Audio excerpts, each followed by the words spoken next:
it has taken 2 years post-publishing Mhm. to reach this. I have finally come to the understanding that at the core of this novel, it's a love story. I didn't write it to be that way, but that is exactly where I am. Hey, hey, hey, everyone. I'm Matt from Ohio, and this is typically Becca's book club adventure, but Becca's not here today. Instead of hanging out with Becca, I have the distinct privilege of being joined by a true master of the pen. And by the way, please don't be fooled by my quasi-composed demeanor. I'm absolutely trying not to jump out of my brain right now. So, author Kristin Kisska is here to talk about life, love, reading, writing, and of course, her lovely novel, The Hint of Light. Kristin is a native Virginian who has lived all over this great nation. She left the finance life, complete with a Wall Street pedigree and MBA, to dive headfirst into writing mystery and suspense. After crafting over a dozen short stories, she finally released her debut novel, The Hint of Light, in 2023 to tremendous praise. She now resides with her husband, 3 kids, and a very opinionated tabby cat named Boone. Welcome to the show, Chris. How are you doing on this day? Matt, thanks for having me on Becca's Book Club. I really appreciate it. I am doing great. I am delighted to be here and chatting with you about The Hint of Light. Thank you for inviting me. Of course. Does it ever get old talking about this book? It's been going on 3 years now, right? About it was Hmm? 2 in August, so 2 years and a Okay. couple months.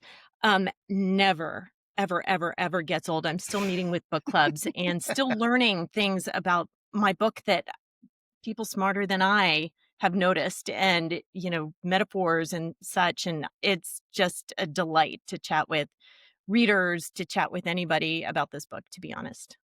Well, good, good. I was hoping I wasn't too far, removed. Um, we met, well, I met you. You did not meet me, but I met you at the Crozet Book Fest back in October of this year, 2025.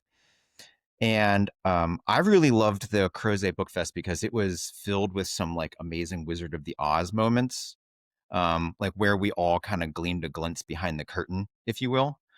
So if you're amenable, I'd like to pull that curtain back a little bit further. Sure. And okay, so in Crozet, you told a story that really stuck with me about how you went back to Chicago after your book was released and recreated that beautiful cover. I did, Um, I did.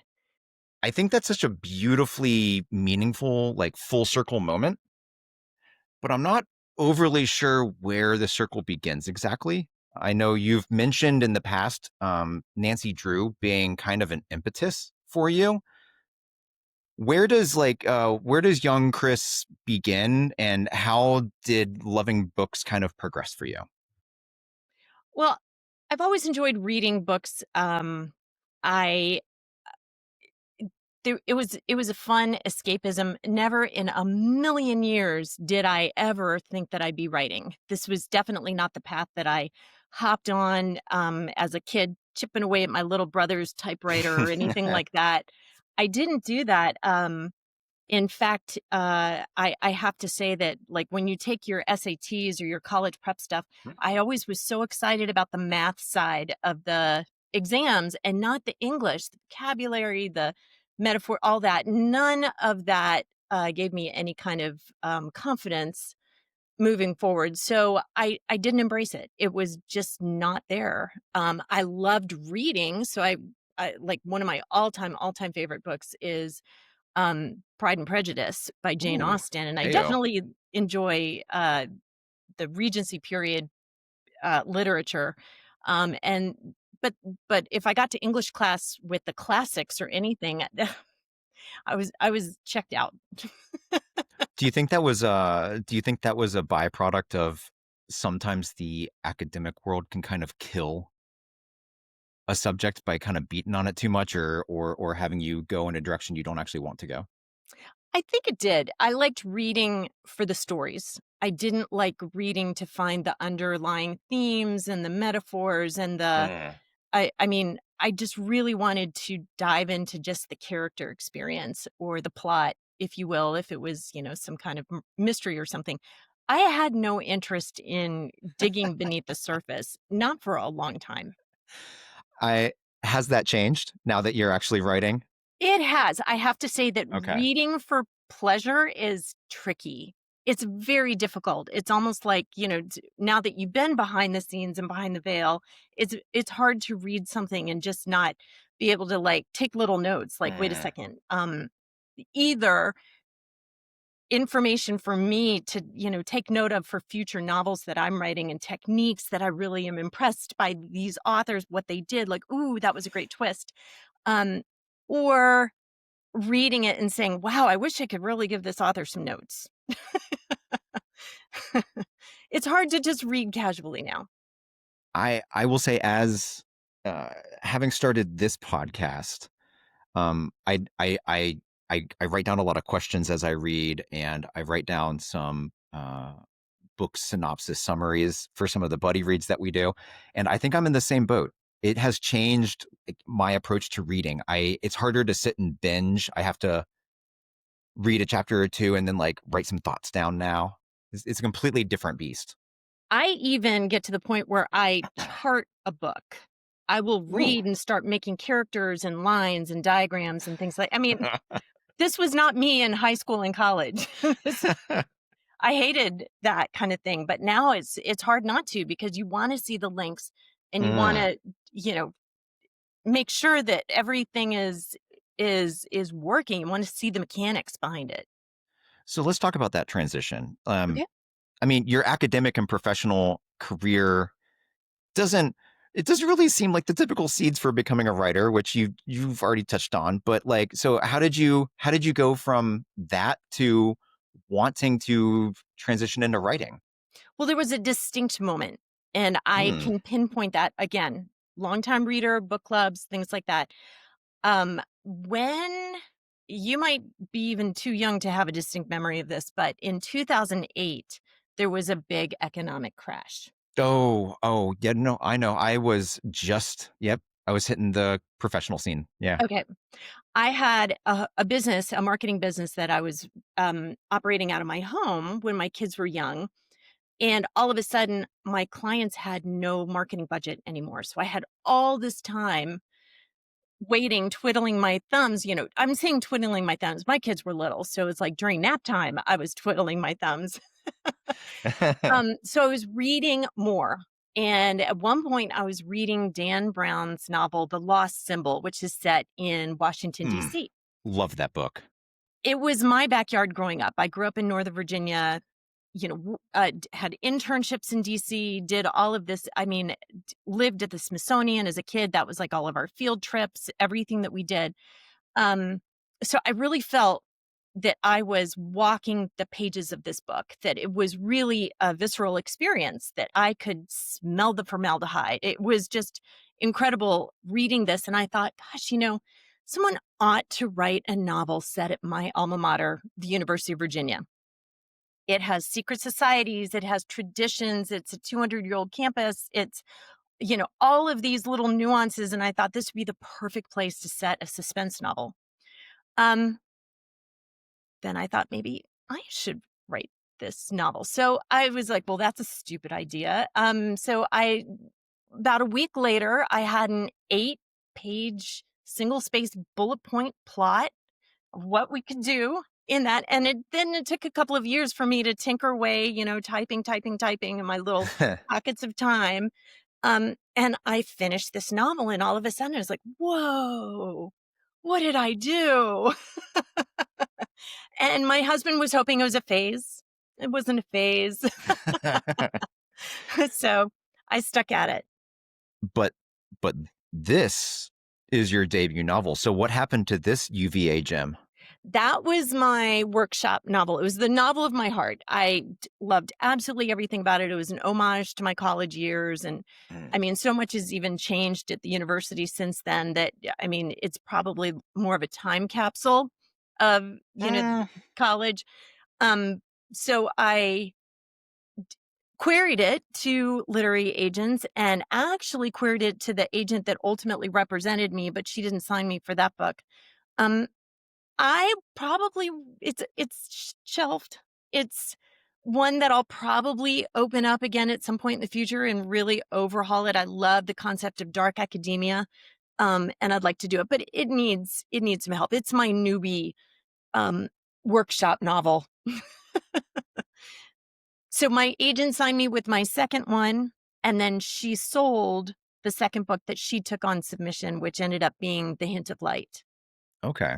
So was that first book your like, yep, I'm a writer now moment, or was some other event, or perhaps even the release of this book, your aha, yep, I'm a writer now type moment? Well, I've published quite a few short stories, and that was by design. That was sort of to build that resume. So once you start publishing and you start signing and people you get the name tag that says author, and it Mm. really takes on a different role. But once this was published, I was able to call myself a novelist, and I really liked Ooh. that. I did So not actually realize there was a distinction. there What? might not be, but for me, I had quite a few short stories that I am so proud of under my belt, and they were published. But a 20-page work of a story versus a 300-page, it's a different beast. So I do like, a little bit of that distinction. I kind of like that you have a distinction in your mind, even if it might not be a thing in the industry. I Yeah, I think that's cool.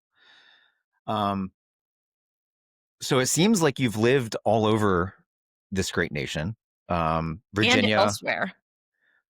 Oh, okay. So this, thank you. Virginia, San Fran, Chicago, New York, where New York and elsewhere. Where is elsewhere? 2 places in Europe. I lived for 3 years in Prague, the Czech Republic, and I lived for a year in Bucharest, Romania. Okay, so you live here now, but if you had your way, Europe or the United States? Totally 100,000% Europe. All right. Um, 100, really, honestly, like, can I go? Y I love Europe. I mean, I love the United States. This is where my family is, this is where my extended family is, it's great, but I take any chance I can get to go back over. Um, hmm all I the feel that. all the ancient and the culture and, just the vibes there are just amazing. I love walking among the architecture, and I saw Don Giovanni in the same opera house that Mozart premiered it. I Oh, mean, geez. you can't do that in the United States, so No. Do you have has all of this moving around in your different homes, has this given you a different definition or requirement for labeling somewhere as home? that's a good question. Um, I think home is where you make it. Right now, home is Virginia. I love it. I mean, I was born and bred in Virginia, so I'm gone full circle and coming Mm. back. Um, but if you're content to be where you are, even if you're using hub and spoke to travel places, it's the center is where home is. I like that because I live in Central Ohio, but my lady and I love going to Virginia, and I think I feel more at home when we visit Virginia than I do inside my own house. Nice. So, Well, welcome back to Virginia as much as you want, Matt. um, how have all those different locations and the various communities that you've been a part of? I know you've mentioned multiple book clubs in these different cities. How have those played a part into your writing?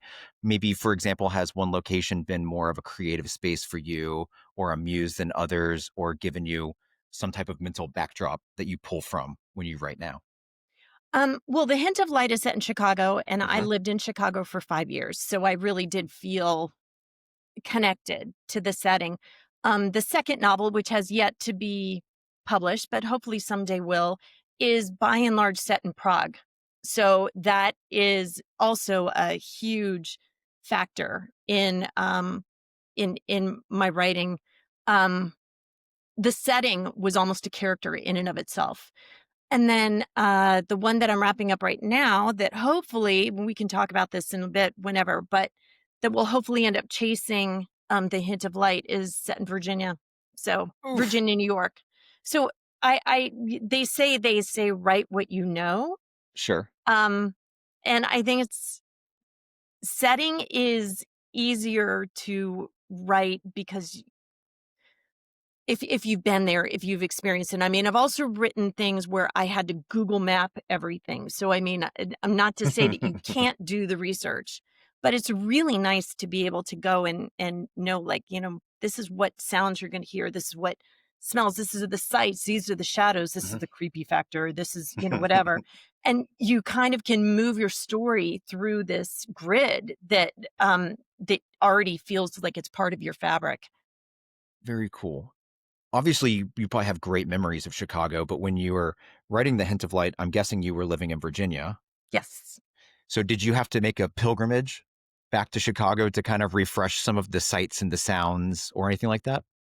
Not before it was written, and I will tell you, I lived in Chicagoland, but I lived the North Shore on Oh, Lake Ch sure. so it was on Lake Michigan, but it was up by, Northwestern University is where Mhm. I did my graduate work, and then I ended up living again when I worked in Chicago. Um, I go back to Chicago, probably twice a year, Okay, just there you go. visits, in-laws, things, events, things like that. Go there quite a bit. So for me, Chicago is like a second home. I knew it. I didn't Okay. really So have to go back. it's just Yeah. lodged in all in the noggin. Yeah. Well, okay, so you've kind of mentioned 3 books out backslash in the works.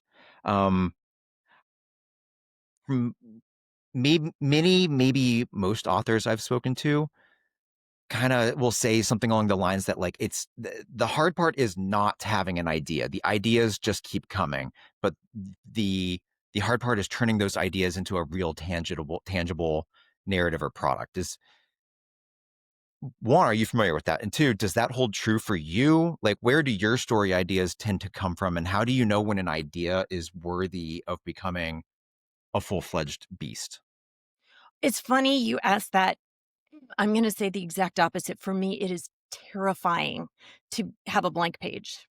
Absolutely terrifying. If I know what I want to happen, I channel the character and just start writing what an entree into the scene, and it may change going forward, but, the writing part, the drafting part, once I have an idea, the writing takes on its own wave.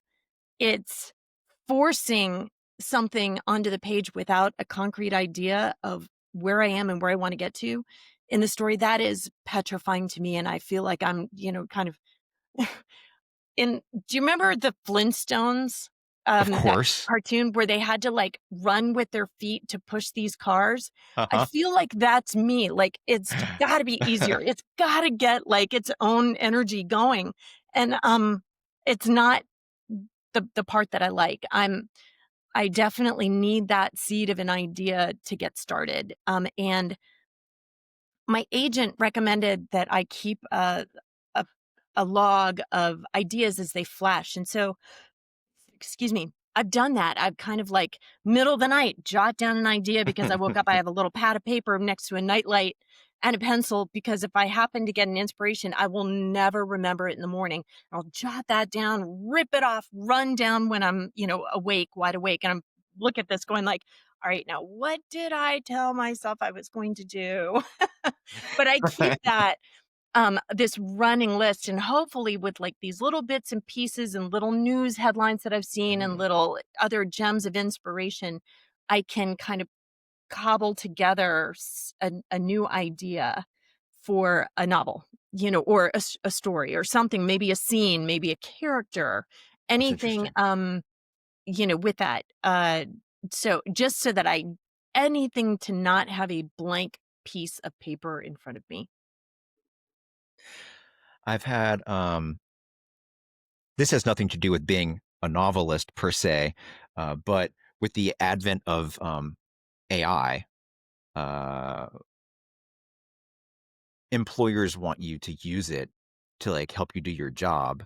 And we all have these conversations that like AI can't do our jobs for us. Like think back to when you were in the finance, we're like, you can't do that. But it does give you a starting place. Like you can ask it to generate a PowerPoint or something, and then it's not a blank page, and you can just keep going. I imagine that something like that would be anathema or just like sacrilege as a novelist. Do you use AI at all in any way, shape, or form for your writing? The form that I use it is very scant. I do not use it for anything creative. I don't, give it a prompt and have a Hmm. feedback. But when I'm Googling, and let me tell you, I have to sometimes even caution my family what they might find in my Google history because I have learned a lot of details and things that and Googled things that other people may not want to know. Um, and what I appreciate now when I do a Google search is if I type in a question, it's going to give me the printout list of resources that I want, but it'll also give me this summary. And the summary is gold, because it's Hmm. probably a little bit like a Wikipedia summary. You don't wanna trust everything that's in there, but it gives me a really nice little broad 30,000-foot picture of what areas it's gonna cover in the resources, so I'm not clicking 28 things to find what I want. It helps me narrow down my research, so when I figure out how to kill a body, dispose of that body, and get away with the body and not get caught, it's gonna show me the highlights. I hope you know that Meta or Anthropic or um, any of those companies have a running record of your searches. I'm sure I do. I'm sure it is. So, as yeah. um, as the owner of a tech startup, I'm very well aware of the cataloging and mining of data. So Yeah, it's beyond hope. I've been doing this since 2008, so I've got quite the footprint, the digital footprint. okay, so if we bring those two things together, sort of the jotting down of an amalgamation of ideas and then the research, would you consider yourself to be a plotter, a pantser, or the middle ground, the planter? I think you'd probably put me in the plotter. It's been a long time since I've done, the bullet point 8-page bullet point for the first novel that I did. The Hmm. second one, I started doing something that I really fine-tuned for this one and have been using this technique going forward, and I call that rainbow plotting.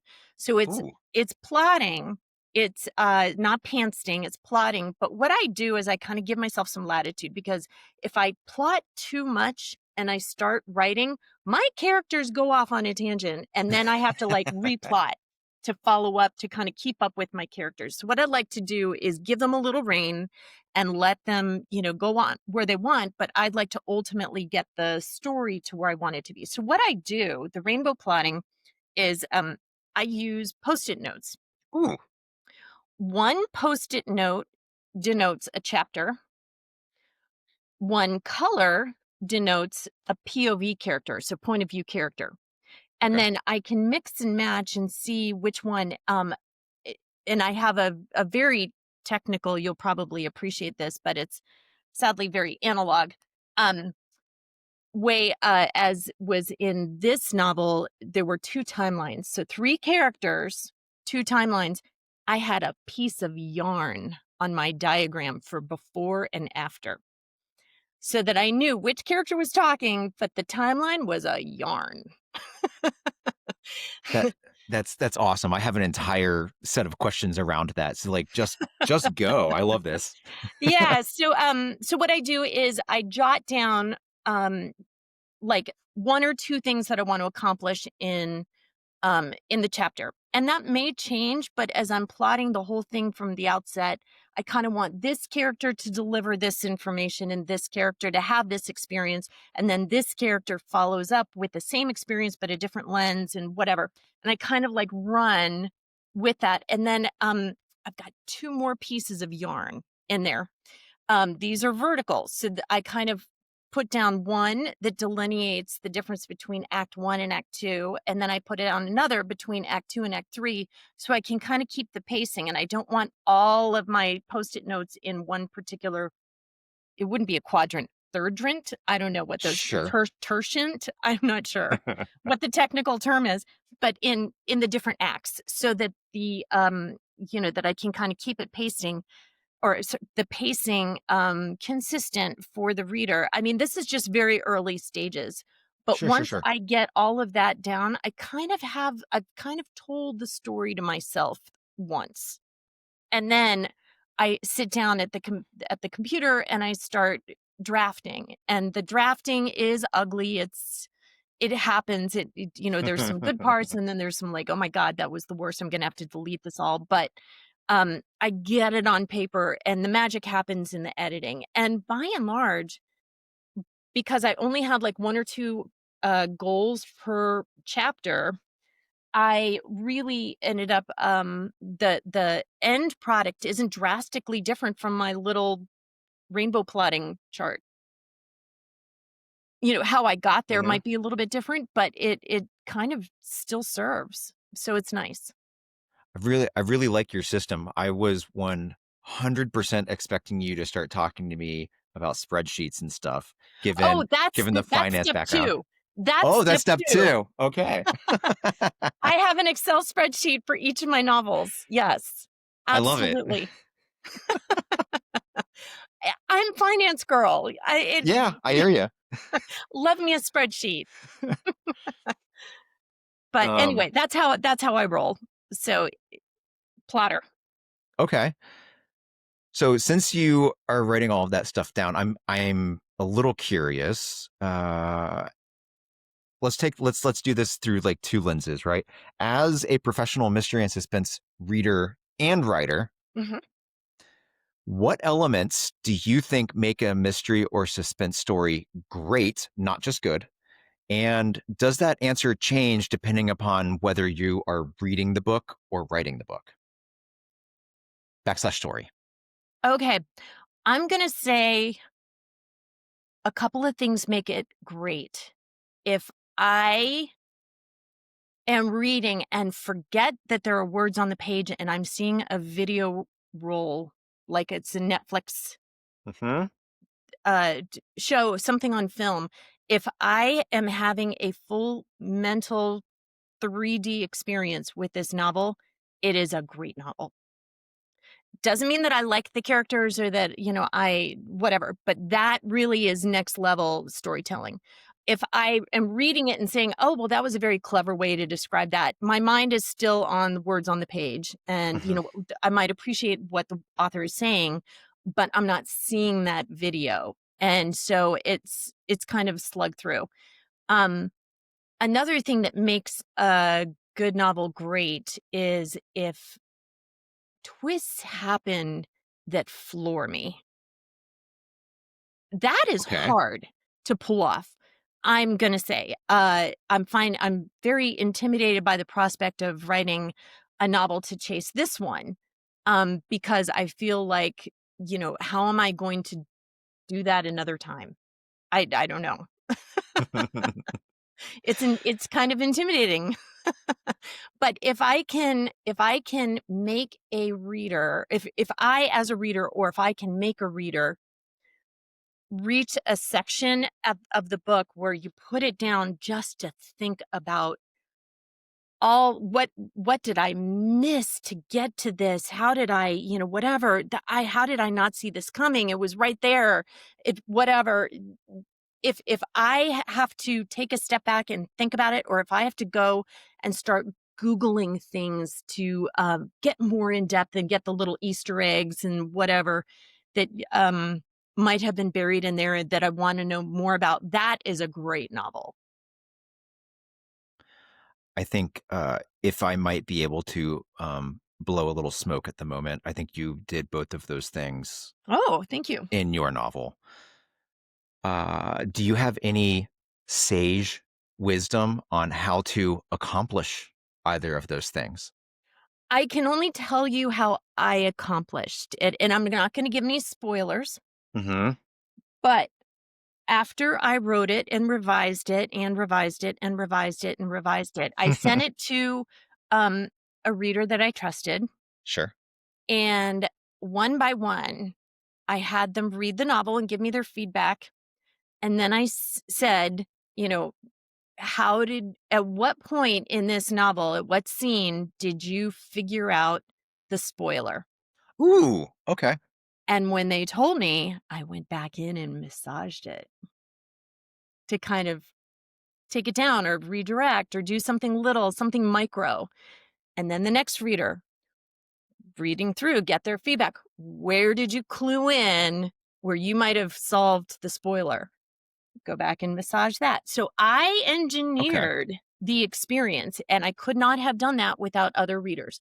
I could never, ever have pulled that off to that extent without having other readers give me their fresh eyes and their own intelligence. And I still have readers to the day who will tell me, not many, but they tell me, yes, I figured it out, blah blah blah, and I saw this coming a mile away, and I was like, good for you. Yay, you're the top, you're Mensa related.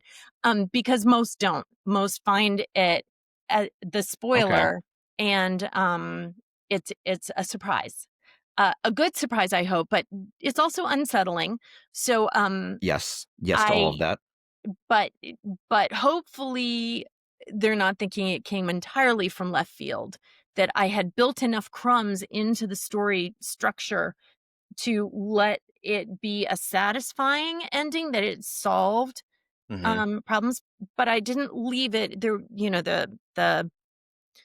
there weren't warm and fuzzies at the end, and I know that. I that was by design.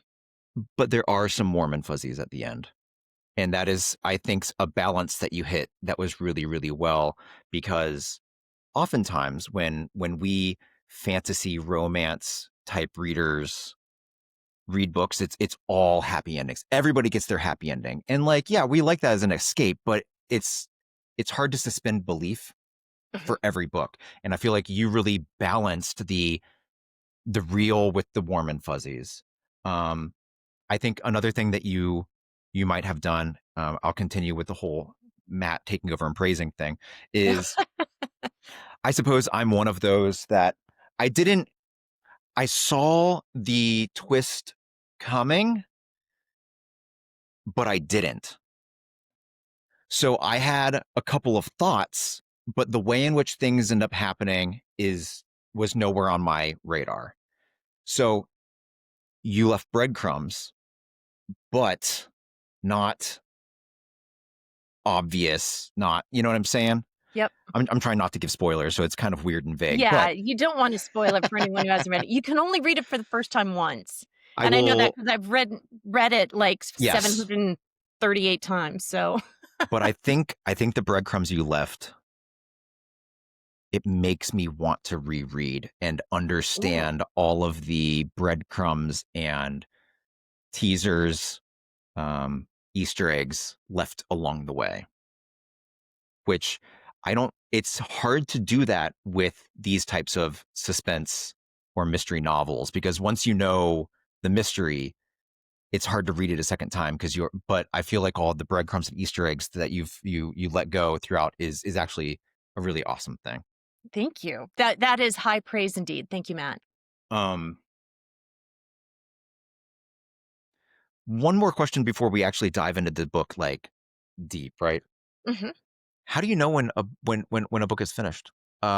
Is it like when you complete your last edit, when you sell it, when it's printed in on shelves, when you're done doing any of your press for it? Which I suppose if that's the answer, you're still not done with this one. Um, Yeah, so the answer is never. It's a moving target. For me, it was the last edit with the publisher because I couldn't change it again. And then once it was out in the real world, it's kinda like, having a kid. It's yours while you're pregnant, but then once it's out in the real world, it's its own living thing, and, it really is. Books are dynamic. So it belongs in the capable hands of my readers, and every reader brings a different lens to this story. I've had the most fascinating conversations with others. So, but for me, since Mhm. I couldn't change it, I couldn't tweak it, and I'm a big wordsmither. I tinker and whatever. As long as there's a deadline, I'm still gonna like up until the last second tinker with it. So once I couldn't tinker with it anymore, and it was done, put to bed, gone to print. Um, I never reread it. So Okay. I couldn't do that It was again. it was done. It was It done, was and done. rereading it for me would have only made me frustrated because I'd be like, "Oh, I shouldn't have done this," whatever. So, I'm never truly done until the publisher says, "Your pen's down." Okay. How do you celebrate such a momentous milestone? With that one, I had some, friends join me at a rooftop bar Ooh, nice. because, bubbly and a view, what's not to love? It was I've never been the toast of the town, but I imagine it'd be pretty awesome. It was a Cinderella moment for sure. Okay, so let's dive into the hint of light. Okay, For any the listeners, right? The hint of light was released in 2023, and I'm going to give you the half thumbnail sketch so that there is no way that there are any spoilers, right? okay. The story follows three characters as they live both before and after a family loss, and they struggle with addiction, grief, and fractured family dynamics both before and after that event. The story is told through 3 points of view, and the time before and after is like a ping pong game as you read the book. So, that being said, as one of your lovely, capable readers, I believe that was the wonderful phrasing you mentioned. Reading is such an odd and fascinating endeavor, right? Especially um, in mystery and suspense. You mentioned Dan Brown earlier. So if I'm reading a Robert Langdon story, I get pulled in by the academic theories, the historical puzzles, the amazing cities that they're set in, right? If I pick up like a Kathy Reichs Temperance Brennan novel, if you're familiar, um, I might be interested in the forensic science, but more than anything, I read with some level of anxiety for Tempe's life. Mhm. Or if I pick up a Stephen King novel, I'll stereotypically bite my nails with dread and panic, right? Right. I feel like The Hint of Light is a little bit different. For me personally, who I am, for listeners, I am probably the exact opposite of the typical demographic that reads this particular novel. This book was nothing short of like a cathartic release, even if I had a little bit of a lump in my throat for 3 damn days. So I'm curious, do you experience similar emotional differences um, between all of your stories and your books, um, or with things that you read? Why do you think that is? Do you, as a writer, do you purposefully or intentionally think about those concepts for how they might affect your readers? No. Um, the readers I trust are going to bring their own emotion and insight to the story. So when I'm writing to me. And if Thank you. I can make myself laugh or cry or cringe or worry or the thing for me is I can't read Stephen King because I get too worried for the characters. Um for me, like from the outset, and this is not a spoiler, I knew from page 1 that my character Kyle was dead, and in my mind I knew why and how. Mm-hmm. So that part I didn't have to worry about as I was writing. So I didn't get too worried. For me, going on the journey with these characters, I let them drive the bus, if you will, and tried to become with, I mean, it's a little tricky, but with Kyle, I tried to become a 37-year-old man, and again, not a spoiler, an addict, an Hmm. alcoholic who had a really rough, raw, gritty existence. And then Margaret, another one of my POV characters, his mom is 70 something, and I've never been 70 before. So I'm sitting here trying to channel this grandmother in the story. And then 18 years old. Well, I had the benefit at the time, Sure. writing is that my daughter was 18 at the time.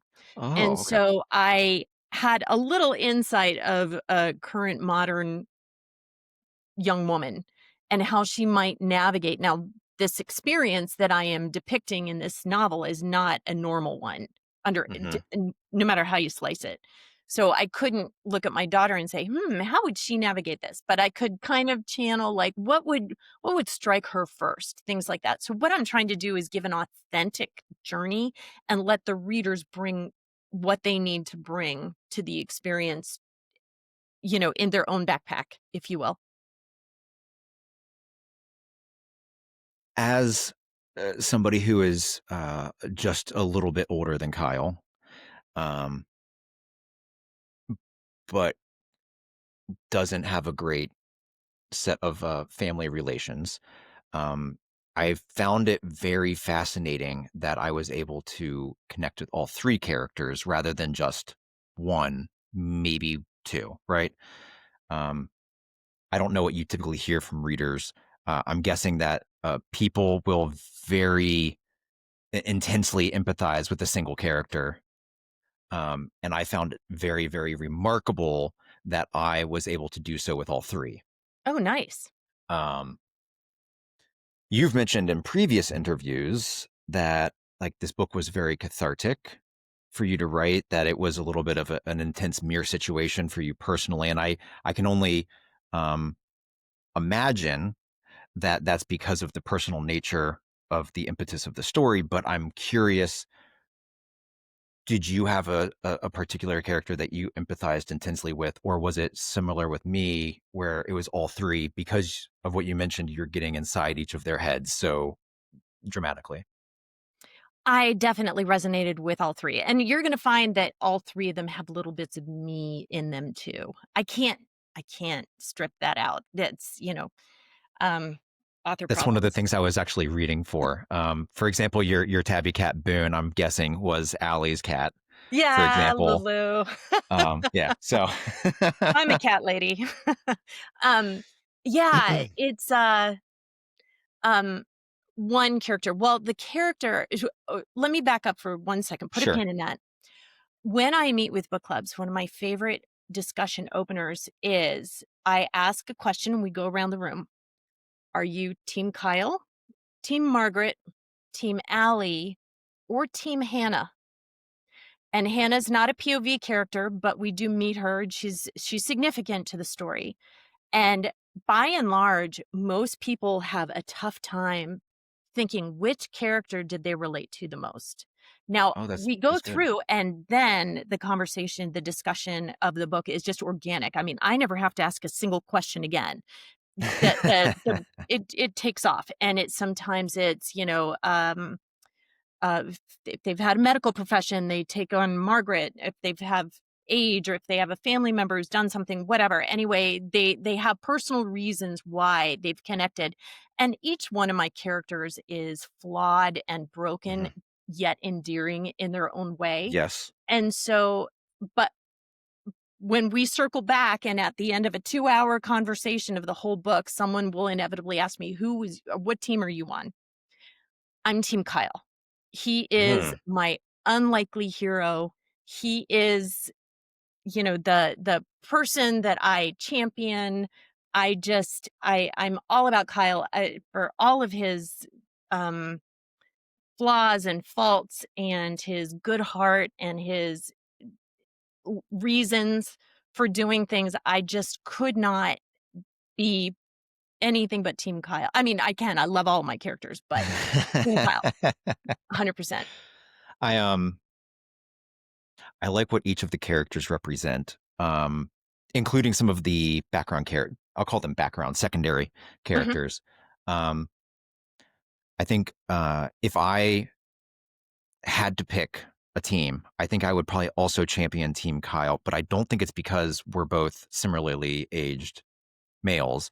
I think it's because Kyle embodies um, a thesis on life that I've been trying to live a lot over the last year and a half, which is um, I've put a different spin on this concept of manifestation, right? I don't think it's this hippie granola thing where we sit and we think, I want $1 million. And you just think about that hard enough and suddenly $1 million is in your bank account, right? I think that manifestation is actually a little bit more of never ending positive self talk. And it essentially gives you um, confidence to do the thing that you want to do. If you're constantly telling yourself, I can't do that, then you're never going to do it, right? But what all the positive self talk ends up doing is it gives you a positive outlook on the world around you.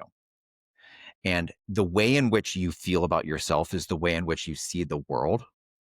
And therefore, it's the way in which life becomes. And bringing that full circle, in this novel, Kyle finds his why, and it completely changes his outlook, not only on himself, but therefore also the world around him. And he is the embodiment of hope.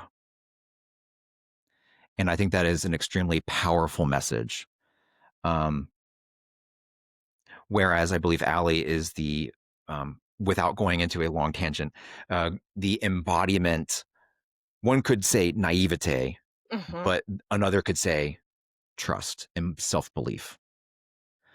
Margaret, on the other hand, I think is the embodiment, at least for half of the book, the embodiment of being jaded. But then she also is the embodiment of love. I love that, Matt. That's incredible. I mean, I really love your take on this. This is beautiful. Hannah is the embodiment of protection, which is a different form of love, right? Um, anyhow, let's get out of Matt's brain and let Chris talk more. So that's why everybody clicked on this. I mentioned in my Instagram stories that reading this novel was very much like drinking wine. Um, it's something that's very enjoyable on the surface. You can take a sip and you're like, this is nice. I'm on vacation, right? But once you imbibe more, a couple of glasses, whatever, you're able to sit with it. You're able to peel back the layers of flavor, and you start getting a little bit of an aftertaste. And eventually, you drink the bottle. Maybe you drink another bottle, and you're suddenly debating the meaning of life and the pursuit of happiness. And I'm not going to lie to you, this that poured out of me, and I hit post. My my wife came downstairs and she goes, "How long did you think about that one?" I'm like, "I didn't at all." But now that it's been a hot minute, Deep I find thoughts it to by be Matt. I found it to be quite a clever and apt analogy, and a little bit of a domino effect off of that. I'm curious to know how this bottle of emotional novel has aged for you personally, much like wine. Has anything changed for you after you hear about its impacts on others or their interpretation? Does continuing to talk about it in settings like this um, help, hinder, change your thoughts? Or is it almost sort of like reopening a little bit of a wound, perhaps? What is it like to continue to peel back the layers of flavor of your novel?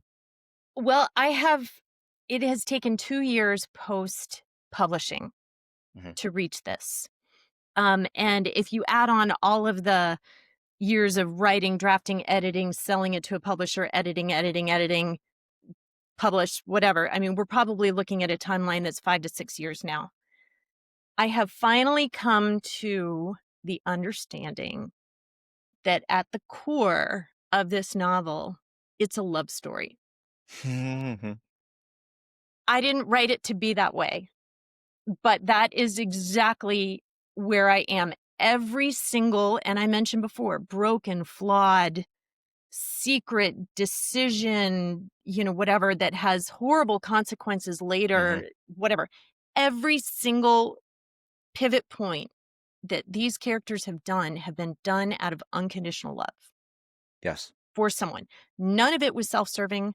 None of it, I mean, you could argue a couple of them benefited personally, but everything was done to help somebody else, and it went horribly off the rails every time. Hmm. But as a result, it was all this expression of genuine love for the other person for reasons. But that's what it is. And I wrote this novel, and it just kind of, after talking with readers and readers and readers and readers and readers about it, that's kind of where I've come to understand this novel to be. I love that because I think it would be so easy to read this as a story about death or grief and the different ways that that manifests for people, and those are definitely elements within the story. And you can, which kudos beyond measure for being able to write about that in different ways, because it is very different for different people, but yet you are only one person, right? So that is an amazing mental accomplishment that you put onto paper. But I read it much more as a story about love, like how we love is and how we grieve. We grieve differently because we love so differently. We love for different timelines. We love in different intensities. We love in different relationships. Um, and I'm really glad to hear that is also your mindset at this point, at least. Yeah, 100%. Um, And so I kind of find that that's where I've baked. So anything is, to use your wine analogy, anything else is like past peak. Like peak is finding that. And it took me a couple of years after publishing to get to that distillation. is there a scene or a moment that feels closest to that peak of love in the book for you? There is. Is There is. And is actually, discussing it a spoiler? Because I don't want any spoilers. yeah, no, no, no, no, no, no. I mean, there are a lot of scenes that, are visceral to me. Yes. But uh, there is one scene in isolation where, Kyle, and I said I'm Team Kyle, Mhm. he is in the hospital and his sister Kimber comes to visit him in the hospital. And the very last thing she says to him as she's exiting the room is, "I love you unconditionally." Definitely. Now, when she exits the room, she doesn't realize that that's the last time she will ever see him. He doesn't pass away then, but happens to be. And I will share with you that, side note, Kyle was inspired by someone near and dear to me, Mhm. and a young man. And I visited him in the hospital, and that was the last thing I said to him when I exited. So I was able to kind of encapsulate this moment. Now, Kimber is not me, whatever, but this particular isolated moment is one that I was able to make my own permanent reference. So, Mm. and it's super touching. That's that's beautiful. We're zen. We're good. We're good. We're good. We're not going to cry. Sorry, Matt. uh, Sending you tissues to Ohio. oh, it's all good. If anything over the last year of doing this podcast has taught me anything, is I am I'm a white guy who is apparently not a white guy at heart, and I'm definitely living in an empath female world and loving every moment of it. So, Nice. Welcome to the anyhow, dark side.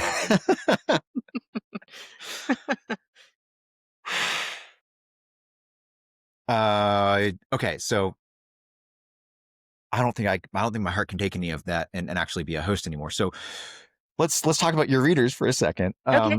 Is there anything in particular that you've heard through the book clubs or even just conversations like this where people consistently misunderstand something, or perhaps is there anything that you wish readers would walk away with more than anything else after finishing the book?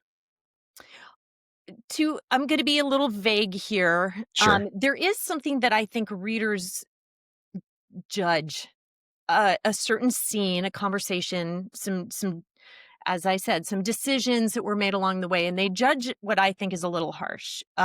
I don't want to share that specific point because it is a spoiler. Mhm. There's a reveal that goes on partway through the story that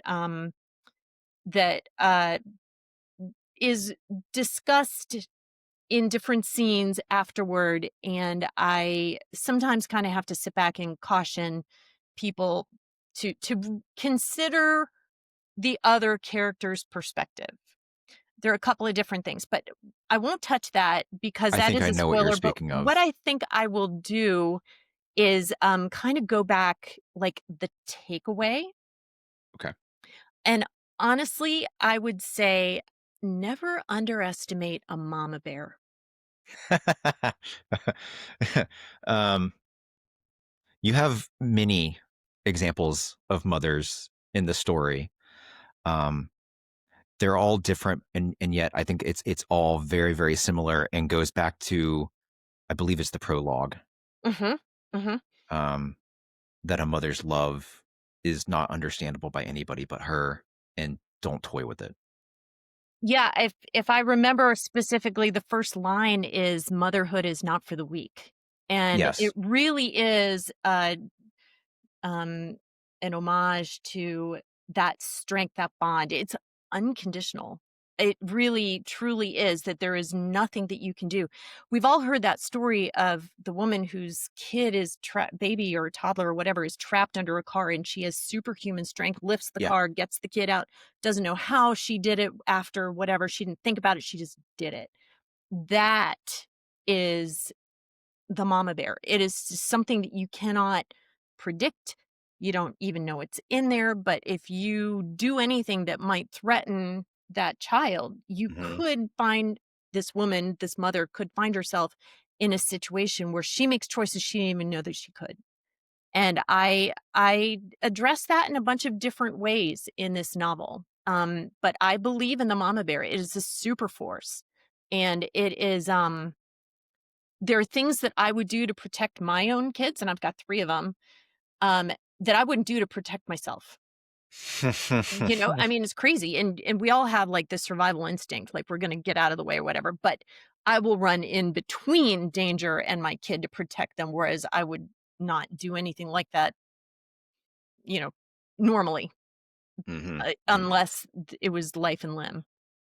um, I think the scene that you vaguely referenced, if I may, I thoroughly enjoyed how you handled it because you looked at it both through a lens of a different time period as well as a lens of a current time period. And I think that juxtaposition, that balance, that context is very helpful for, I suppose, what we could call sensitive subject matter. Mhm. Um, Thank you. I I find it fascinating that apparently there are some people that judge it, even though that you presented it in that way. So, uh, if anybody has read the book, please reread that with those lenses and context. I Um, like to say that, perspective is important. We're seeing things through our lens, we can't take our lens off. You mm-mm. can contemplate, you can try to put yourself in somebody else's head. As an author, I have to do this all the time. But you can try to view something as somebody else would. But, like, if I'm holding a piece of paper and there's a 6 written on it and I see a 6, but you're looking at it, you see a See 9. a nine, yeah. We're looking at the same piece of paper, but the different perspective is gonna tell you different information. We're seeing that nothing's changed, just perspective. And so that is important in real life as it is in reading a novel. But in a novel, you can discuss it, and talk about it and visit it and think about it from somebody else's perspective, but it's a lot of gray area. It's not, as cut and dry, a lot of life isn't cut and dry. So Well, let's talk about another thing that you did that I thought was especially rhetorically genius, and you kind of touched on it with all your yarn. my yarn, Um, so my technical uh, analog yarn. I found this to be um, amazing, but for you obviously know this, but if anybody listening, they might not know this. The story moves back and forth in time, before the main event, after the main event, and eventually the main event itself, right? But what you need to understand is that the story is not static; it's not told linearly. Um, Although I'd be very curious to pick up the book and plot out the chapters and just read it linearly. Anyhow, I feel like, and who the hell am I to offer some of these opinions? But I feel like the choice is extremely intelligent because grief, addiction, abuse, love, right? These are incredibly complex concepts, and but I feel like the shifting structure that you presented them in, it gives readers an almost immediate big picture understanding. So it allows us to build empathy and connection at an expedited rate. But it also almost gives us moments of respite. Like you can step away from a really heavy thing and pivot and give yourself a break. Um, it also then keeps the story kind of fresh instead of just feeling like this heavy bog that you're wading through. So you kind of talked about your yarn. I want to call it almost like Kristin's string theory. But how did you did you know that you wanted that type of style from the outset, or did you use your post-its and write it down linearly and then rearrange them?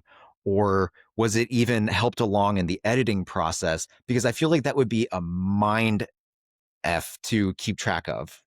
It was tough. I wrote it chronologically.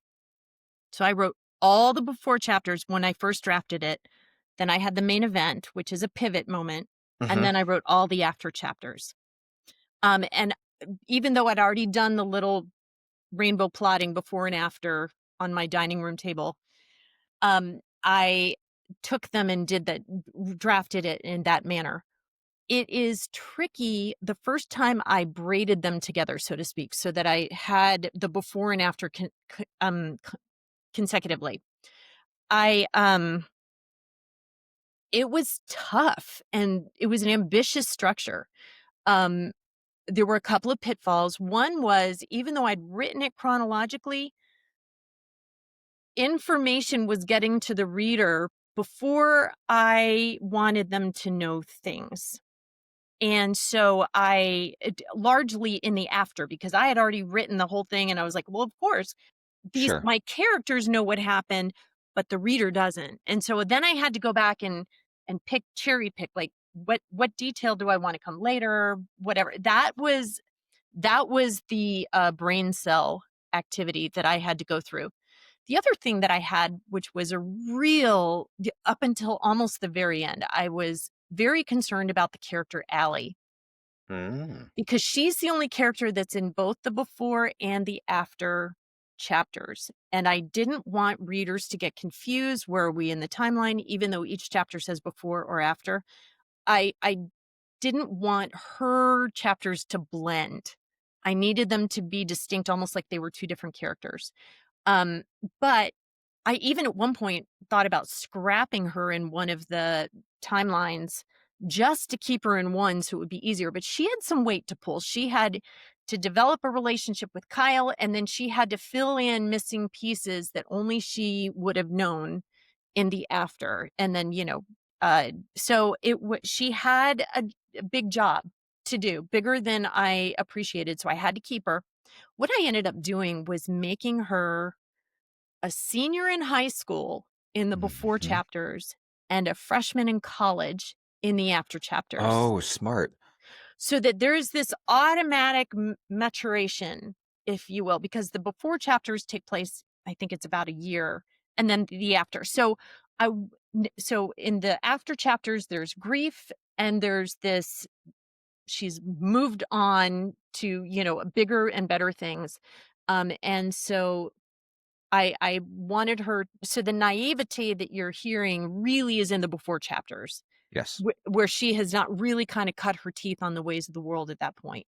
Yes. Um, and that is actually how I delineated. So she was in a different setting in the afters. She was in a different mindset in the afters. She was, I really had to give her almost a different voice. That is a very subtle thing that when as a reader you read and it's very obvious, but the whole concept of using it as for a rhetorical purpose is not something that dawned on me. That Mhm. is that is so small that I think that that's going to borderline somewhere near genius. Um, Would you like to be my PR agent, Matt? mm, no, we don't need any more men running the world. No uh, comment. I thought, since you kind of just touched on this, that Allie's naivete that I mentioned earlier is only in the before. I actually really enjoy the fact that Allie and Margaret are almost mirrors of each other in the before and the after. Right, Margaret is very jaded and untrusting, whereas Allie is very open and trusting. Mhm. And then after the fact, Margaret is looking for that love and that hope. And it's not like Allie takes a pivot or anything like that, but there is a deeper thought process and character to her after the fact, almost like she has become a little bit jaded by life. Mhm. That might be a little hyperbolic to say. However, um, how did you go about balancing? Like, these are some heavy ass concepts, and so how do you go ahead and balance the emotional honesty that you need to impart in these subjects while also being mindful of how you portray them given that others will be reading? Or is that not even a balance that even entered your mind? I didn't look at it as much as balance as trying to make each character real and authentic. Okay. So, finding ways to humanize them. Allie with her notebook. Hmm. Them, meeting at the cafe and having their own seat that they stay in, whatever. Little things, little quirks, little things that they can each show as, maybe they're self-soothing, the different ways that they would act. We all have our own little peccadillos, and characters need to have them too. Allie kept tightening her ponytail, and it became a tell for Kyle. He would know that they were discussing something that maybe she wasn't super comfortable with, so he would back off because he got to know her. He started Yeah. noticing these patterns, things like that. So, Yeah. um Martin's shoulder, that kind of a right, thing. Right. right. Um, just, he was very worried about her traveling to see him, especially when he was in the rehab facility. He wanted to know where she was. Could he escort her to so she wasn't waiting alone for the bus, things like that. Well, we find out later that that's actually deeply rooted in him, and that, that's something that is Hmm. born from a long time ago, and that even Hmm. Kyle might not even be able to express that why he has these things. So, I mean, it's more just these humanizing elements. That's beautiful. Um, I think even in dealing with those heavy concepts, I can't help but feel that this book, everything about it, even just the visuals, right, it lean towards the concept of hope. I know we've talked about love, um, but it always leans towards hope for me, and I found it very fascinating that you spoke on the sentence, the hint of light, right, which I believe is lifted from the epilogue. There's one But other you place, actually. So, speaking of Oh, Easter eggs, it's in the novel twice. that's in the novel twice. I It missed is. it. I missed the first one. Damn. It's in the very The last chapter with Margaret. very last chapter. Okay, maybe that's what I was. Is it also in the epilogue? It is. Okay. All right. Um, I think I found it fascinating that you mentioned once upon a time that the hint of light is really an aha moment, which is therefore it's different for each character throughout the story. That never ever crossed my mind. I thought the entire time that the hint of light was always in reference to the concept of hope, right? The idea that there's always light at the end of the tunnel. The night is always darkest just before the dawn. If we look hard enough, you can always find a silver lining or a hint of light in our darkest moments. Even your book there, The Tangerine Umbrella, right? Is kind of like a juxtaposition against the rainy, dreary sky, and it is the hint of light within the context of the rainy sadness, right? And of course, there's always the kind of concept with the cover. You're looking at a big city. There's always the hope of it beginning anew. Mhm, Um, mhm. has the concept of the aha moment changed over time for you? And does the hint of light have any new meaning? Does the book, no, we'll just leave it there. Is it still the aha moment, or has that even morphed as you've spoken to people over the years? It's still an aha moment, but I'm gonna take it and just strip out the hope. Mm, For me, the aha moment, the hint of light, is a moment of clarity. It's something where okay. you see the things and you in an instant. Many times that is a hopeful situation. You see things and you're like, "All right, I can take this from here to there and I'm gonna be okay." But sometimes you're gonna see something with clarity and you're gonna say, "Oh, I didn't know this was where we were going." But all of a sudden you are gifted a broader picture, or maybe it's a more isolated picture, but it's, you're zeroing in. Do you think it is fair to say in any way, shape, or form that clarity is hope? Oh, yeah, entirely. It's hope, but it might also be an impetus for action. It might be Oh, that pilot light that, again, hint of light, it could right. be just that spark that you need to do the thing. And that is one way to look at it. I think your aha moment can be, to use your word, manifested in different Sure. ways. And but that's one thing. But by taking out hope as a given element in that formula and just saying it's a moment of clarity broadens the application of an Sure. aha I, moment. If agreed. if we're gonna just talk, I mean, I think I need like a PhD in philosophy if we need to continue this conversation here, but uh, so your academic background is in finance. My academic background is in ancient Greek, Latin, and philosophy. So oh, there you go. You if are that used if to the Socratic method and all of these yes, deliberations. if that paints this entire conversation in a different light for you, there you go. I'm Okay, going but back to my spreadsheets after this, Matt. let's hey, I like spreadsheets too. I have spreadsheets to run my household. I actually just worked over the weekend to create a spreadsheet to inventory my wine cellar down in the basement. So Ah, nice. So what did you pair with the hint of light?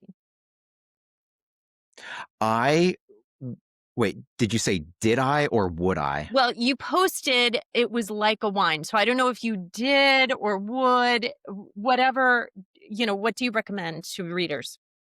To okay, I personally, this is going to be a little bit probably not a wine that most people would just go buy off the shelf. I would pair a Barolo. Oh, nice. Um Barolos are very earthy, which I think is the foundation of our being, and this book is has the foundation of emotions, which is another way of saying a foundation of our being. Um Barolos, I think, transform greatly depending upon what you're eating. Hmm. And I think that your book transforms greatly depending upon what one's life experiences or entrees of life might be. Um, and it's red. It's it's going to be a little bit deeper. It's going to be a little bit moodier. Heavier, Yeah. Um, grittier, but some tannins. but Barolo isn't going to break the bank. So, Hey, no one wants to break any banks. and I know that pretty much every wine club every book club out there is really just a wine club with some books thrown in. So, Actually, that is what my personal book club, we call ourselves a wine club with a book problem. with a book problem, I love it. I love it. I love it. I just have a book problem. That's um okay. We've been speaking for a while and I want to be mindful of your time. So one last question about the book and then we'll move into like where you're going with your future endeavors, right? All right. Firstly, do you trust me? Yeah, yeah, yeah. Yes. Cool. I'm gonna spoil a very small detail in the book. Kyle, our main character, he played in a band in his late teens, early 20s. And in the book, you have a gig that they play is set at tracks. That's the spoiler. We're done. Okay, so my favorite band is the Dave Matthews Band, Love Dave and Matthews. obviously, very famously, if anybody knows anything about Virginia or the Dave Matthews Band, they famously got their start at tracks. That's where they made their name for themselves and everything. Obviously, I live in Ohio. I wasn't there, but I feel like tracks is a very specific reference for you to make, given that it's not really an institution anymore. So I'm curious to know what the inspiration for using tracks was. Did you have experience hanging out at tracks in your younger years? Any notable memories from tracks that you'd like to share? Or was it No just a name you memories. pulled out of a hat? A little combination of both. It was sort of an Easter egg to Virginia. I mean, and UVA and Dave Okay. Matthews, a big fan of Dave Matthews Band. But since the book is set in Chicago, it would be like tracks two. Oh, look at that. Hey, tracks two, kind of thing. It's Okay. like, another bar. It's college town I love it. bar Yeah. situation.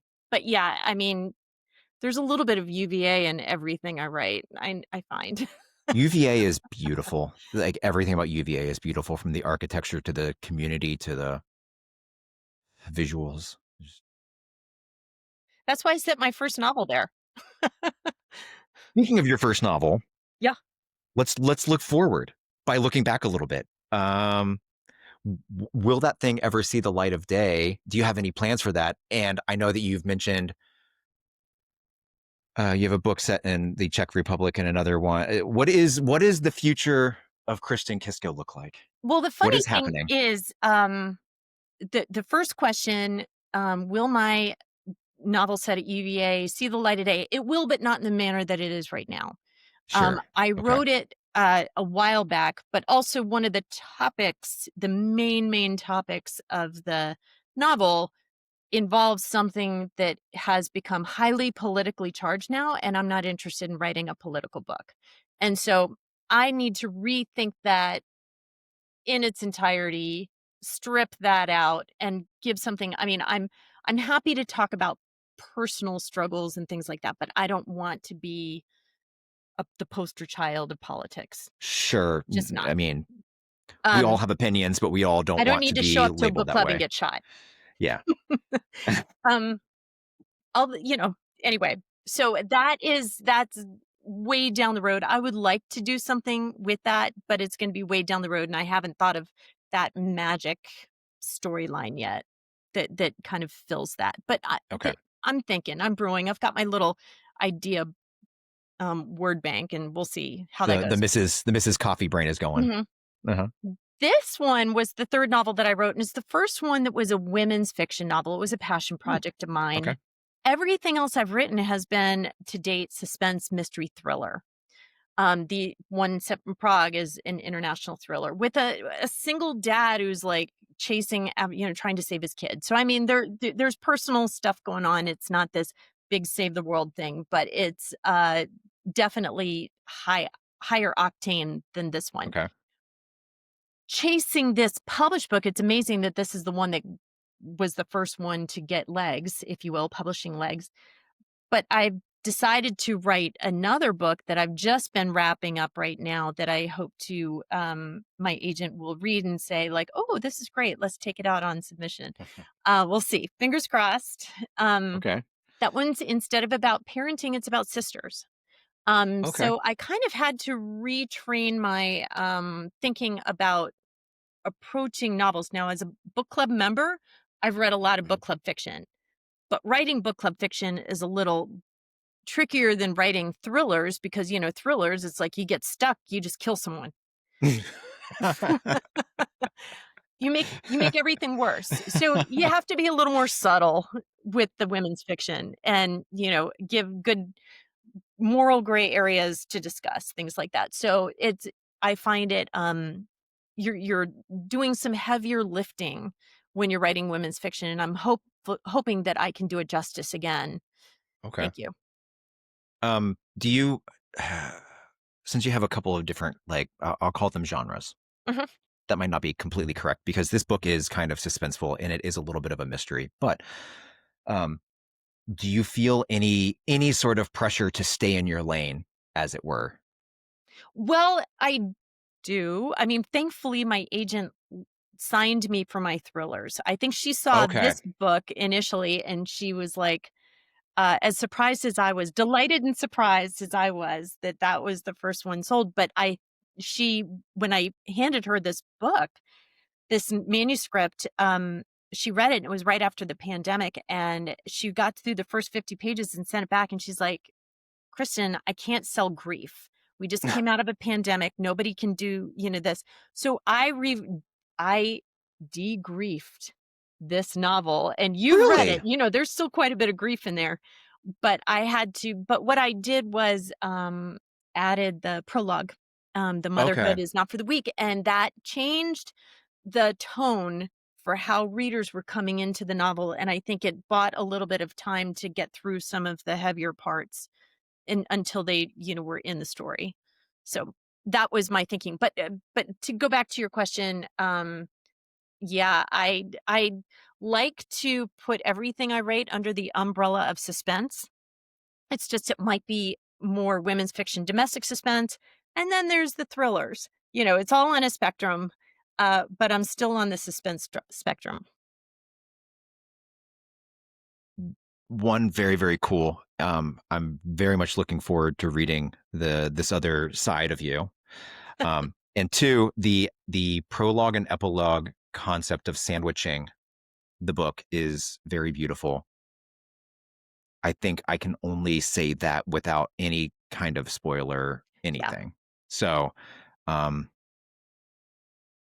I might actually say something to you a little bit later about that. But if listeners would like to connect with you about the Hint of Flight or any of your short stories or any of the other novels that will be coming out, what is the best way for them to follow along with your career or reach out to you to start a conversation?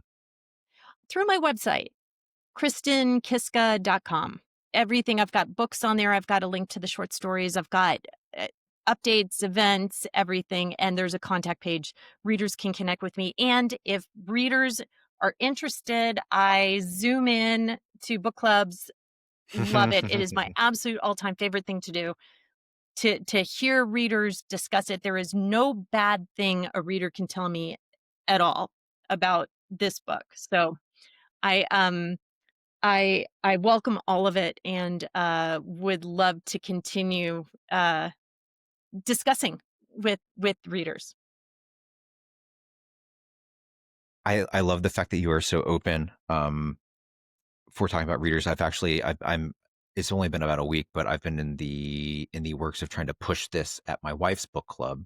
Ooh. She has a book club that was started by an owner of a very, very local clothing shop, kind of like the clothing that you get at like Bluebird or something like that, Uh-huh. here in my home in our town. And they meet like once a month to do books, and I'm trying to push this at them hardcore. So, um, Thank you. wrapping up, thank you for your time. from the bottom of my heart. If I could leave you with another something from my soul, Dave Matthews once said that love can save your life more than food sometimes. And I am incredibly grateful that storytellers like you are putting more of that kind of love into the world, even if it's just a little bit. Um, it was a privilege to read and an even larger privilege to get this opportunity to speak with you about it. So thank you for your time. Matt, thank you. And thank you for having me on Becca's Book Club.